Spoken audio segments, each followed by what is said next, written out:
Oh, leche tibia. ¿Qué tal? ¿Cómo estás? Ga, papi, ga. As we are getting into our series and spawning in the top right hand corner of Altitude, we have the Polish Protoss player. He is orange, representing Storm Gaming. It is MindelVK. Also, I apologize. He's not Polish. I'm so used to introducing Polish Protoss players. Not one of them, unfortunately. Feels bad, man. I was thinking of Ziomek.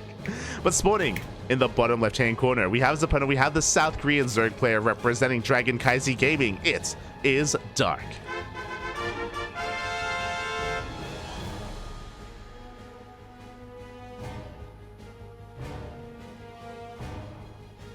Oh, here we go.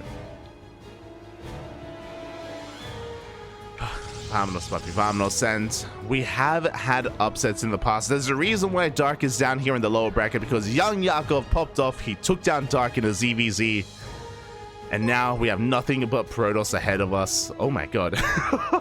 Speaking of, massive shout out to Baby Links. Thank you so much for resubscribing for 13 months, over a year of supporting the channel. I can't believe it's been over a year. I didn't even notice that when I resubscribed to you today, that it's been 12 months. It's been a year. Oh my god. But thank you so much. We appreciate it. Gracias, papi. Gracias. Hope you're having a good stream. Hope you're having a good ladder session.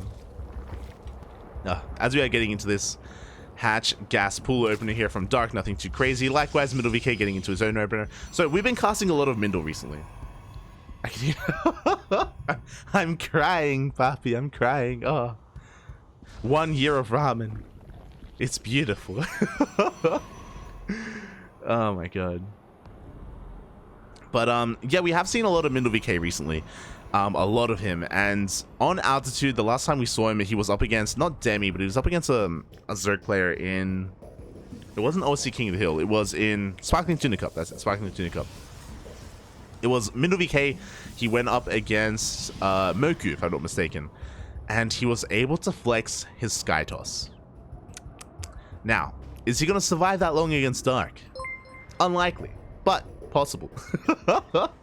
Definitely possible. As a massive shout out to Babylings once again, not just for resubscribing for 13 months, but also for that lovely raid. Thank you so much. Hope you had a great stream. Hope you had a great ladder session. Welcome everyone from Babylings stream. We are here with the OSC mid-season playoffs. We are just starting off with our series with Dark versus MindelVK. You missed out on a bunch of max packs. We've been casting a lot of max packs. We casted Hung Mono himself, if you will. And we also casted Eric earlier. Eric had a really fun series against Special. Shout out to Eric. Braha, papi. Fala galera. But now we are here. We're almost halfway through the broadcast. Almost halfway through. And we'll see how this does turn out. Again, we have seen MindelVK utilize Skytoss quite well on Altitude before. But before we can get there, we have to survive the early game. And it is going to be that Stargate opener into our first Oracle. Nothing too crazy. Adepts are going to be moving on now. Going to be threatening the bases of Dark. And it's going to be a little bit difficult to punish this. So typically, Dark can be going across the map with his Lings and trying to delay that third base because the Adepts are out of the map. But because Altitude is so large... Okay, they're rushing back home anyway. It can be hard to do so. But MindelVK is rushing back home, making sure that he has units at home to actually get his third up and running. I assumed that Mindel would stick around and try and pick off a couple of workers, but no, it's not the case.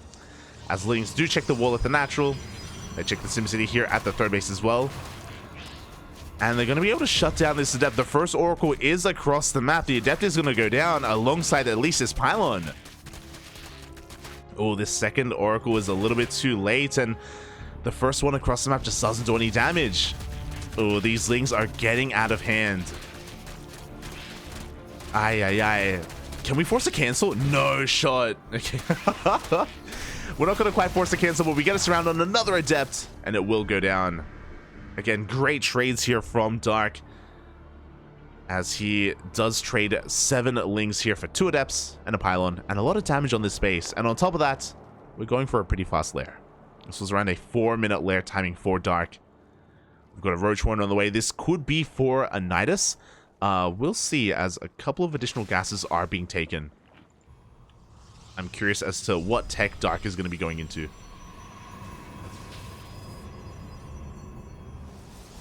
You know, the Lings are just going to be threatening the bases once again, just forcing a warp in, forcing a reaction. Dark is chilling back at home. Not something you see too often, but even though we went into a triple Oracle opener, MindelVK just hasn't been active across the map. He's been so paranoid just because of how aggressive these Lings have been. And with that fast Slayer, it is going to be a Nidus. Meanwhile, MindelVK has not stopped Oracle production. Oh my god, he should be going to charge behind this, I imagine. But he's got a 4th Oracle on the way. Well, there are plenty of Queens to clean this up, but there's no Spore, so we just go ham on the drones. Now, is he going to regret this? 10 drones go down for 2 Oracles. Not really worth it here for MindelVK. And on top of that, we have the Nidus. Oh boy, after throwing away those Oracles, I'm afraid to look. But if we look at the units tab, what do we have to defend? We have 2 Adepts and 1 Stalker. And soon to be 2 more Adepts behind this. So 5 units to defend. Oh boy.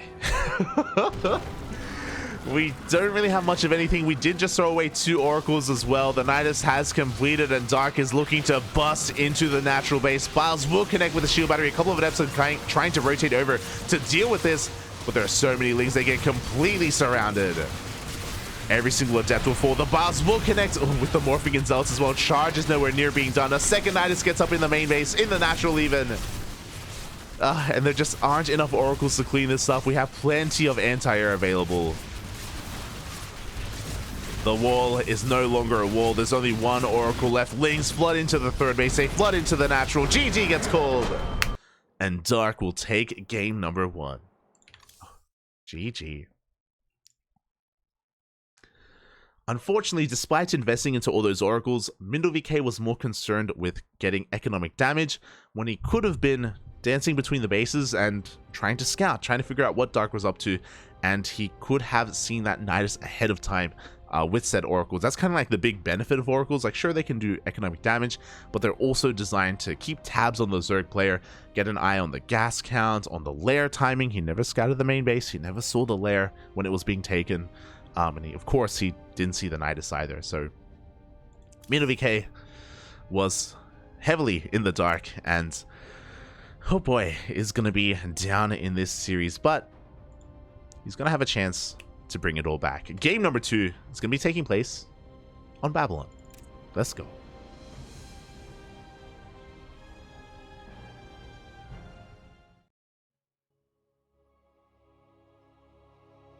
Can you do telekinesis because you've made a part of me move without even touching it? Oh, Papi. You're an animal. As we are getting into our next game, and spawning in the bottom right hand corner of Babylon, we have the orange Protoss player representing Psystorm Gaming, currently down in the series, but not out, not yet. It is MindelVK.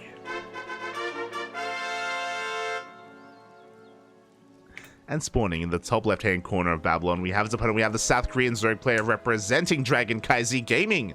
It is Dark.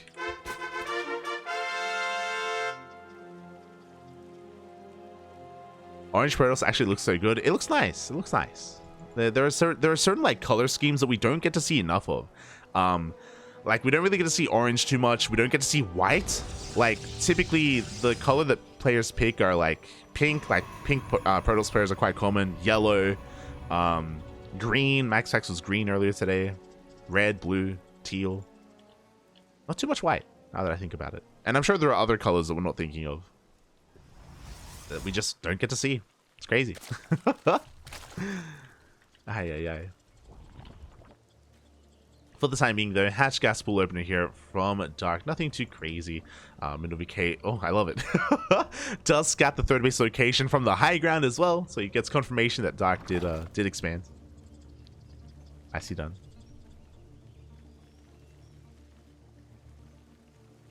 Like, calling you an animal is an honor of the highest order. True. You're just like all my ladder opponents. Animals. Where's the copy pasta? I mean, we're in game 2, so may as well. Oh god. I want Dark's big, hairy, sweaty arms to hold me so tight while he kisses his Valencia trophy like no tomorrow. And I want him to call me my little Zergling. I'm gonna scream back, Park Ryungwoo, as he holds me down and spanks my butt with his big, meaty hands. Oh, they're so meaty. Ay, ay, ay. Oh boy. There he is. I mean, we had the Eric copy pasta earlier, so it's only fitting to have the Dark copy pasta here. You know, we gotta show our love in the Twitch chat. That's really the only way we can with copy pastas. Ay, ay, ay. As MindelVK is just going for a standard opener, going for a Stargate into an Oracle, into a third base, nothing too crazy. We'll see if MindelVK changes up the follow-up. If you remember, he was trying to go into +1 charge lot Mass Oracle. We didn't really get to talk too much about it because Dark killed him, but MindelVK was attempting to go for the hero build. Was attempting to go for something quite aggressive that has caught Dark off guard in the past if Dark was going for a standard opener. Meanwhile, Dark has cut drones. Dark has cut workers at 20. He's massing lings in the top right hand corner of the map. He's massing lings in his main. He's massing lings everywhere else, and he's gonna go for a massive ling flood, and the game may just end. Oh god. We're still 10 seconds away from ling speed finishing up, but before that happens, Dark finds his way into the natural base. The wall is not a wall. The pylon is to be surrounded. The Stalker is not going to come out. The Oracle is on the way, but there's only going to be an Oracle, and the Adept across the map, it gets cleaned up as well. MindelVK was not able to recognize what was happening. GG gets called, and Dark will take the series 2-0. GG. GG, well played. Aye, aye, aye. Not like this, Papi. Not like this. MindelVK, even though he had an Adept across the map, he wasn't able to get into a mineral line. He wasn't able to realize and recognize that Dark wasn't droning. There were no drones at all. If he had realized that in time, maybe he walls off. Maybe he very quickly walls off and he's able to maybe throw down some shield batteries or a secondary wall for the first Oracle to come out, and then he can get the second Oracle, and then we can try and piece together a defense. But yeah, MindelVK was once again in the dark here, and this is Dark and ZvP. Even amongst like, I don't want to make it sound like Dark is styling on MindelVK specifically, but Dark, he does this against any kind of Protoss player. It doesn't matter if you're Max Packs, doesn't matter if you're Hero. Dark, he is all about the aggression. He's all about the all-ins, even if you're one of the best Protoss players in the world. So, oh. Yeah, he can be terrifying as a result. He's a very aggressive player, very aggressive indeed. GG, well played. Dark does advance on in the lower brackets, where he has a vast array of European Protosses waiting for him. As we quickly just double check once again at the bottom of the bracket. So Dark moves on to face Ashbringer. If he wins that series, he moves on to face Art. So back to back to back Protoss. They're all over the place, Papi. They're all over the place. So that's going to be Dark's road here to Dark's kind of road to the finals. If he does try to make it through the lower bracket, it's going to be a long road. It's going to be a tough road, but a road that Dark is willing to travel. GG. Ooh. And with that, we have wrapped up our 4th series of the night, and we have 3 more remaining. As I quickly just double check. Oh, it's going to be beautiful. Okay, so let me just quickly double check. All right, so we have 3 series left. So we're going to be going on a short break. Short break, we're halfway through. Going to take this moment to get some water and you know, get some... just calm down a little bit. Look, it's getting hot, Papi. We just casted Dark. Aye, aye, aye. But we are going to be covering Baby Marine versus Firefly next, followed by Spats versus Cuckoo, so 2 TVPs back to back, and we're going to end the night with the King of the Sea himself, Mio Micah. Mio Micah is going to be going up against Hon Mono, the Honorable of Monorables. This is going to be a rematch. There's a bit of a rivalry sparking between Hon Mono and Mio Micah. Like, they are two, like, Hon Mono recently joined the Southeast Asian region because he's living in Japan. And And they have been facing off many times in Grand Platypus Open, and they've been going back and forth. So ending the night with Miyamika versus Honmono, it's going to be beautiful. It's going to be beautiful. We'll get there. We'll get there in the end. But before that, we're going to be going on a short break. Take this moment to drain your disruptors, hydrate your hydras, massage all your marines, papi, all of them. And I'll see you here in 5 minutes for some more StarCraft. See you soon.